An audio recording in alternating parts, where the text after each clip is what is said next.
মোবাইলে বান্ধবীর সাথে ফাজলামি করে কবুল বললে বিয়ে হয়ে যাবে কি?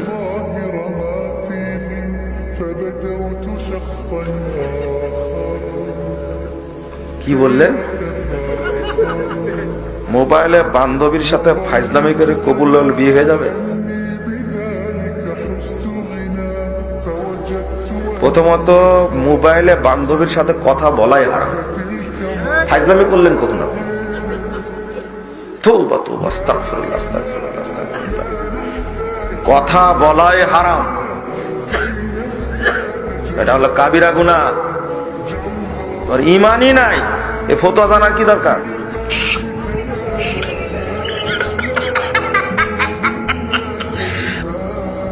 চোখের জেনা ঈমান নাই, কানের জেনা করে ওর ঈমান নাই। সি সি সি সি সি, আস্তাগফিরুল্লাহ। এগুলো জেনা, এগুলো কাবিরা গুনাহ। নাউযুবিল্লাহ, আস্তাগফিরুল্লাহ, আস্তাগফিরুল্লাহ। আচ্ছা, ফাজলামি করে কবুল বললে কি বিয়ে হয়ে যায়? আরে বিয়ে কি এতই সহজ? প্রেমের মতো মনে করছে বিয়ে? একটা ফুল দিলে প্রেম করে নিলে। 31st নাইট আসতেছে, 14 ফেব্রুয়ারি আসতেছে, তোমরা সব রেডি, তাই না? সব অভিশপ্ত, ছেলের অভিশপ্ত, মেয়ের অভিশপ্ত। নাউযুবিল্লাহ। বিয়ে একটা ইবাদত। কি এটা? ইবাদত। ফাজলামি করার জায়গা আছে এখানে?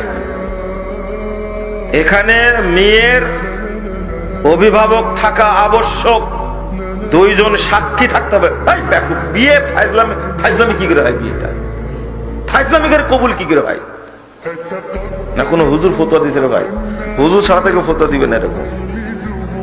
খবরদার, এগুলো বলবেন না।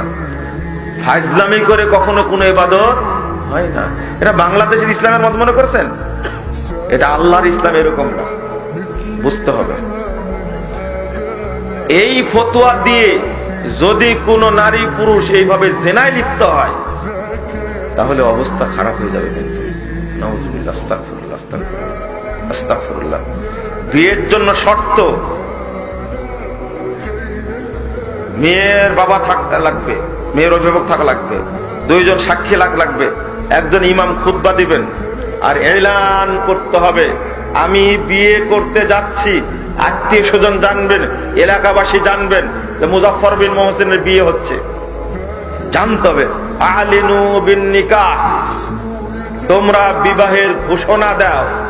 ও চুরি করে তলে তলে পরে করে অভ্যাস হয়ে গেছে, এখন শরীয়তের উপরে নিয়ে আসতে কথা, তাই না? চুরি করতে বিয়ে হয়, তাই না? 5 বছর আগে বিয়ে করেছে, জানে না বউ। হারাম ওগুলো।